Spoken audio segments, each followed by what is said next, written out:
KKHT wants you to meet three of the classiest guys in real estate. I am Chris Kelso, the maestro of mortgage. I am Rob Cook, the godfather of real estate. And I'm Joe Orsack, the king of credit swing. And together, we're the Real Estate Rat Pack. Much like us, real estate right now is smoking hot. So whether it's buying, selling, or owning, you need to check out the Real Estate Rat Pack. They're here to take your calls and answer your questions live. Call now, 1-800-808-5548.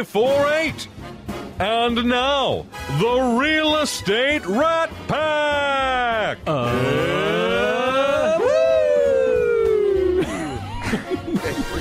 Good morning, everybody. Yeah, we're going to have a great show today. We always have a great show. Getting ready for springtime. No, that was, I think that was last week, wasn't it? Well, we're continuing it. Okay, We said that was the name of the show last week, but then we didn't even talk anything about it. Well, we this is our first, and we've had a lot of shows about a lot of things. There's, real estate is such a wide and deep subject. But Yes. one of the favorite subjects we always love to talk about, Banjos. homeowners. Oh, boy. Homeowner associations. And we have Margey Meyer, who, let me make sure I get this right, it's cadre experts, and it's the Community Association Dispute Resolution Experts. Welcome to the show. Well, thank you very much. And we promise we're not going to beat up homeowners association. Too much, right? not Too too much. much. Yeah, We promise, especially not the ones who play banjos. I hate those banjo playing HOAs. Gosh. Anyway. I'd like to see one of them. Well, to our realtor listeners and our civilian listeners, tell people what you do. Well, I'm here as a volunteer with the Community Associations Institute, and the Community CAI, Community Associations Institute, has a local chapter, and we focus on educating board members, managers, professionals who all serve community associations, how to do it right, the best practices in community association operations and management.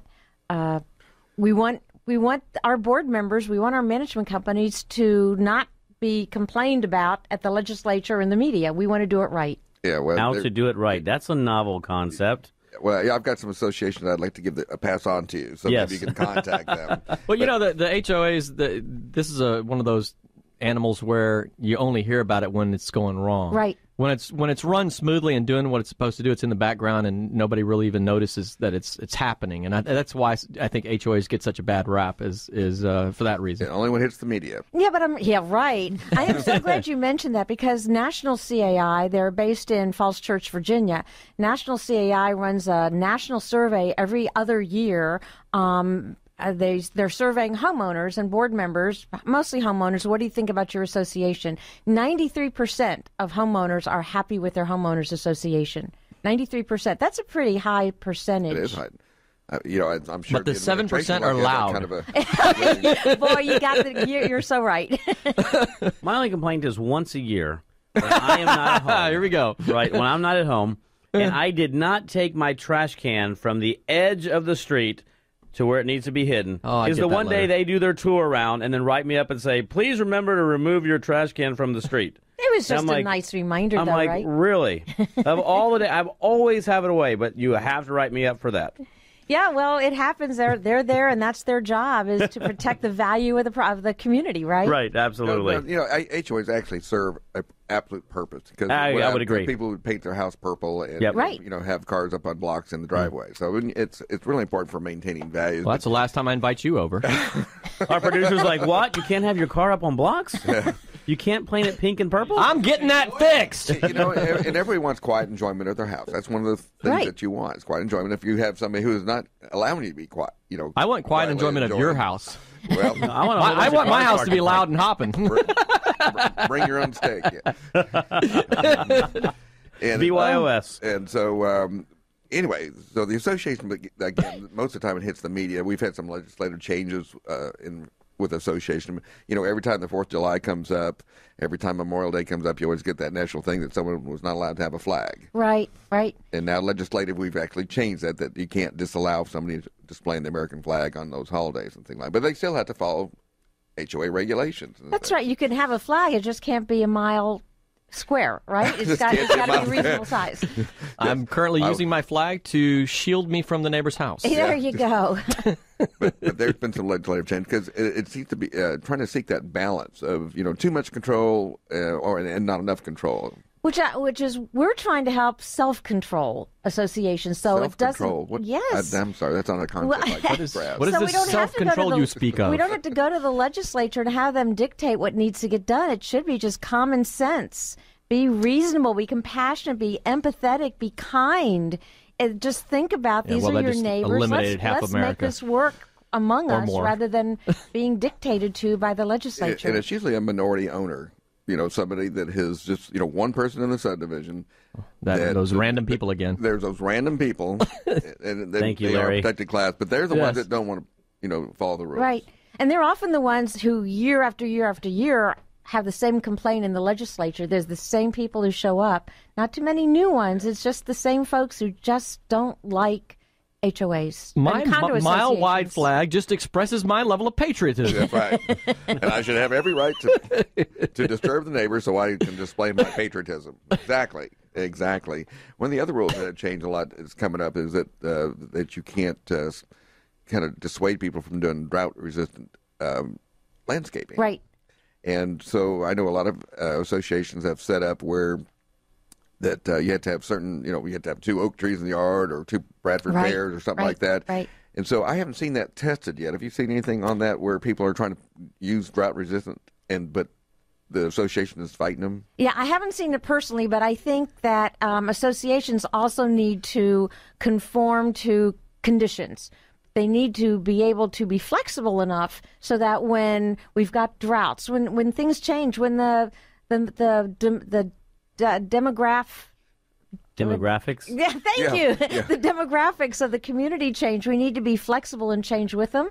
So we shouldn't have to have the state tell us what to do. We need to be flexible and understanding and do it ourselves. Well, yeah, again, we get legislation when things don't happen, though. That's the issue. And, of course, that doesn't impact Houston as much as like San Antonio and Austin can't buy a rainstorm. They still have some drought conditions there. But anyway, but you do mediation. So you have issues now. Typically, who are the parties involved when you do mediation? Oh, they're usually disputes between the owners association and a homeowner. And rather than go to court over it, they've gone through the internal hearing where the association sent out the notices. The owner disputed the violation, so the owner attended a hearing, and they didn't get resolution there. So they call in a mediator or maybe just a dispute resolver. I'd like to call myself that rather than formal mediation. And it can have anything to do with like landscaping or a pet, whether it's a comfort animal or not, although that's a fair housing issue, which is a totally different story. Yeah, I can't wait to see that get challenged because with PTSDs, a comfort animal can be any animal. Right. And I'm waiting for somebody to have a goat as a comfort animal. Yeah, service animals. No, you're right. Service animals are limited. Comfort animals are broader. Yeah, exactly. You don't usually have a CNI goat, absolutely, but it might be. CNI goat. I'm totally looking into that. I don't even need one. That just sounds cool. But I talk a lot about this when I teach classes that we've got some things that are conflicting. We've got rules of the association, but then we have the Disability Act, which is a federal law, which kind of overrides everything. Right.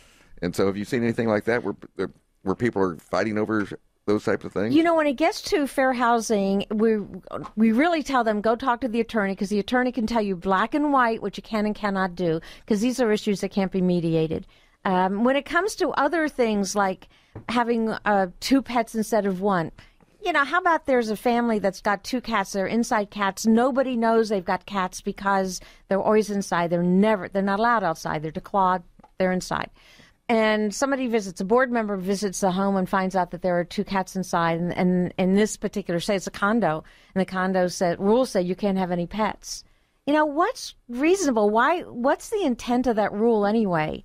Is it because they want to protect the grounds? They don't want poop on the grounds. I say poop because poop is a big issue when it comes to community associations. But is that what the issue is? You got the poop here, folks. Yeah, that's right. You got the poop here first. Straight poop talk. Yeah, because people walk their dogs in neighborhoods, and dogs have a habit of finding their favorite spot, and it's usually the neighbor's yard. And of course, hopefully, they'll be responsible, pet owners, and pick it up and take it with them. Right. So, but they don't. But they don't. And I know. Why are you picking on cats anyways? You need to pick on like kimono dragons or something like that. Because cats is a bigger issue. I haven't seen too many of the dragons on property lately. Well, you know, this is one with dealing with a pet. This is the funny. I get the letter from the community association with a picture of my garage door that's open 4 inches. They say both your garage doors need to work. I said they work perfectly fine. It's open 4 inches so the cat can get out. Right? And they send this letter periodically, randomly, and I'm like, yeah, I'd be happy to show anybody. Here it is. It's working, you know. It's literally open 4 inches. Right. Just so the cat But can you know, crawl your out. cat's sitting there going, if it works, why don't you just open it up more so I don't have to, like, squeeze underneath there? Yeah, wait a minute. My back is hurting, Joe. What's the deal with this loose cat anyway? Poor cat. Everyone knows Joe's torturing his cat. Hey, get underneath. I'm going to put 3 inches this time so you can get out of there. The problem lies in the fact that if you make an exception for that person with the 2 cats, then all of a sudden says, well you know, I want a Yorkie, and they're small, and I'm going to keep it inside, and you know, where do you stop? If 2 cats are good, 40 or better. You're getting to one of my favorite topics now, because a lot of boards are afraid to say yes to one person because they're going to set precedent. Yes, they are. And once they set precedent, everybody's got to do it. Well, that's not the truth. That's not true.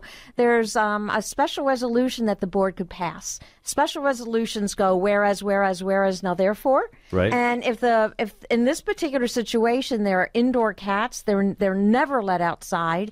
So the Whereas board we like cats and not Yorkies. Yeah, and the resolution can say, as long as they're indoor cats, as long as they never go outside, then they can put all the criteria for allowing the cats. So as long as, if other people want to have inside cats, as long as they meet the same criteria, it's okay. It's an exception to the rule.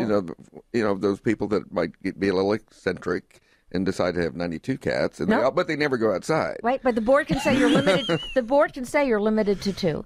And with the Yorkies, you know, I guess, and it's up to the board to write the criteria. They could say as long as the Yorkie has their little pad or whatever, and the Yorkie never goes outside, then we'll let you have that too, but only 1, and it's got to meet health standards. Yeah, but you know, a lot of times what happens, and I mean, I understand on the opposite side of things, sort of doing the devil's advocate, right, is that you the second you start making an exception because one person ended up having 2 cats, and so you do a special, assessment, et cetera, it opens it up for maybe individuals who did not want to have animals, who did not want to have the Yorkie who's barking, right? Et cetera, et cetera. So it's that slippery slope on everything, right? No, you're right, and the board has to think about each circumstance, and maybe it means surveying the neighbors to see if they're going to be affected by it, or if they've got common air vents. That might be a situation in which they have to say no, because then maybe the fur and the dander is going to get into other units. So you're right. I agree. I think potbelly pigs are definitely the way to go from now on. And when they get too big, you can just eat them. Yeah, exactly.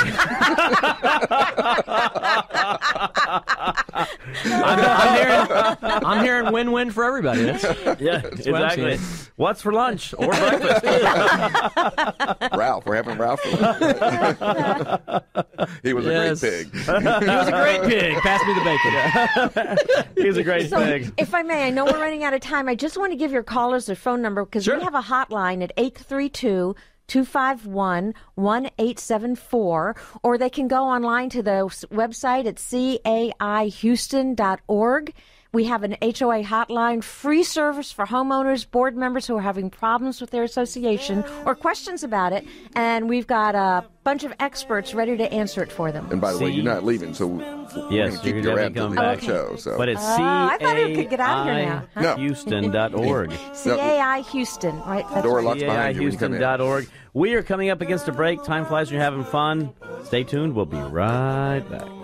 When two heavenly bodies glow, all the stars are